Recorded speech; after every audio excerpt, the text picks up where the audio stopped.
اللهم صل على سيدنا محمد النبي الأمي وعلى آله وصحبه وسلم. اللهم صل على سيدنا محمد النبي الأمي وعلى آله وصحبه وسلم.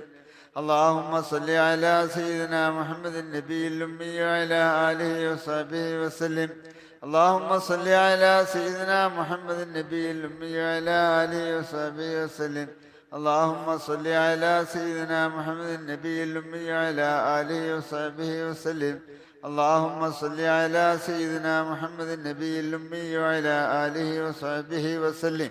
اللهم صل على سيدنا محمد النبي الأمي وعلى آله وصحبه وسلم. اللهم صل على سيدنا محمد النبي الأمي وعلى آله وصحبه وسلم. اللهم صل على سيدنا محمد النبي الأمي وعلى آله وصحبه وسلم. اللهم صل على سيدنا محمد النبي الأمي وعلى آله وصحبه وسلم. اللهم صل على سيدنا محمد النبي الأمي وعلى آله وصحبه وسلم. اللهم صل على سيدنا محمد النبي الأمي وعلى آله وصحبه وسلم.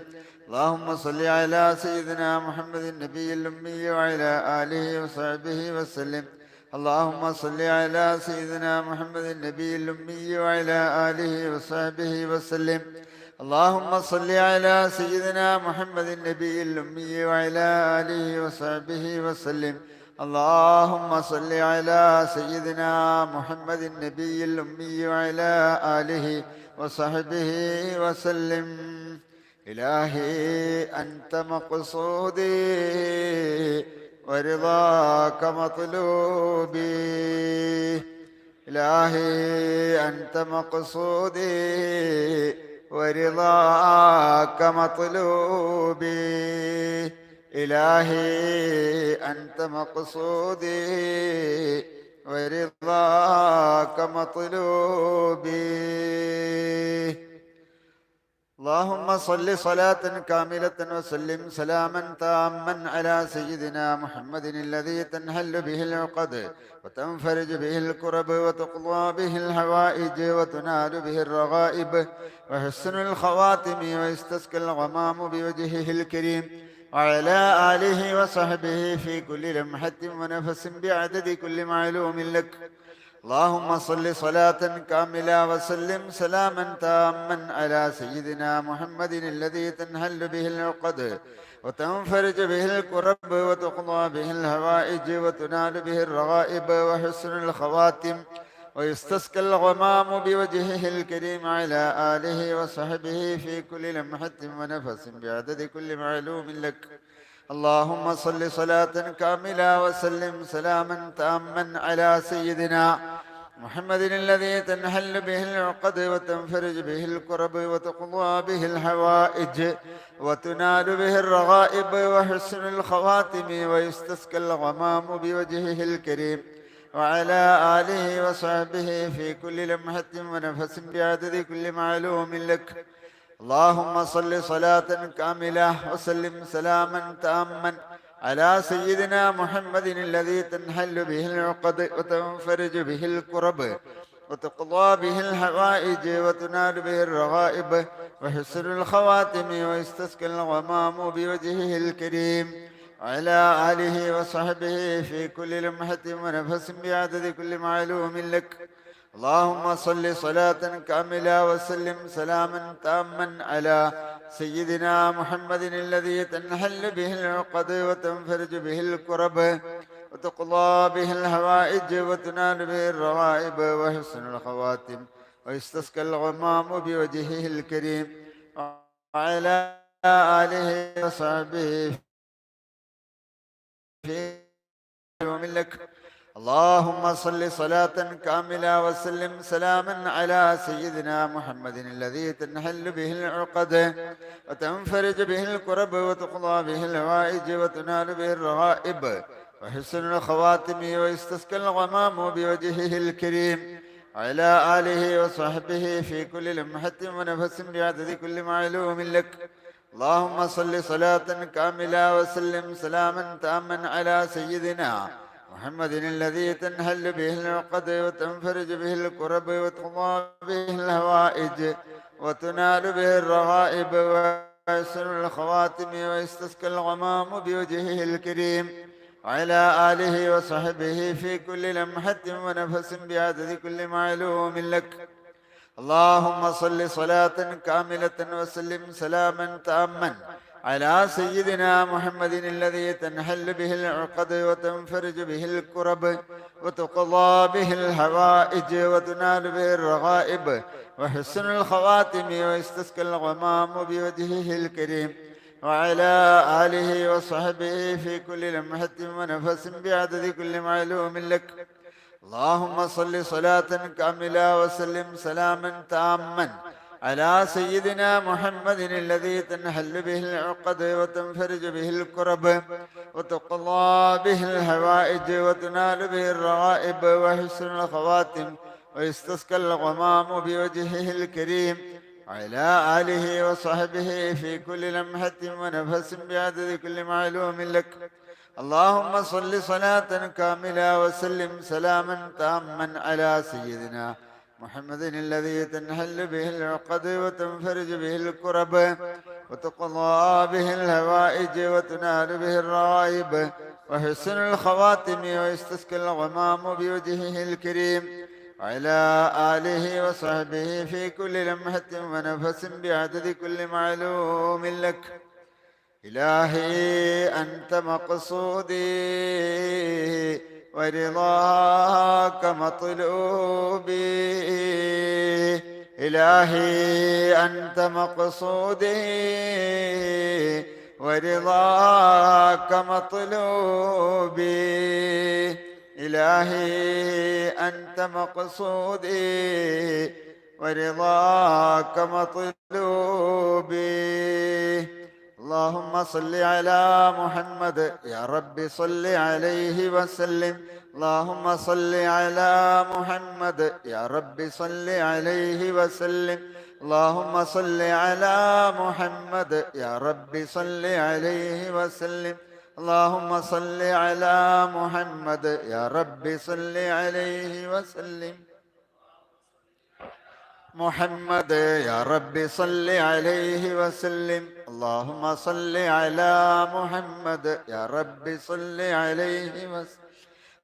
اللهم صل على محمد يا رب صل عليه وسلم. اللهم صل على محمد يا رب صل عليه وسلم. اللهم صل على محمد يا رب صل عليه وسلم. اللهم صل على محمد يا رب صل عليه وسلم. اللهم صل على محمد يا رب صل عليه وسلم. اللهم صل على محمد. اللهم صل على محمد يا رب صل عليه وسلم. اللهم صل على محمد يا رب صل عليه وسلم. اللهم صل على محمد يا رب صل عليه وسلم. اللهم صل على محمد يا رب صل عليه وسلم. اللهم صل على محمد يا رب صل عليه وسلم. اللهم صل على محمد يا رب صل عليه وسلم. اللهم صل على محمد يا رب صل عليه وسلم. اللهم صل على محمد يا رب صل عليه وسلم. اللهم صل على محمد يا رب صل عليه وسلم. اللهم صل على محمد. اللهم صل على محمد يا رب صل عليه وسلم. اللهم صل على محمد يا رب صل عليه وسلم. اللهم صل على محمد يا رب صل عليه وسلم. اللهم صل على محمد يا رب صل عليه وسلم. اللهم صل على محمد يا رب صل عليه وسلم. اللهم صل على محمد يا رب صل عليه وسلم.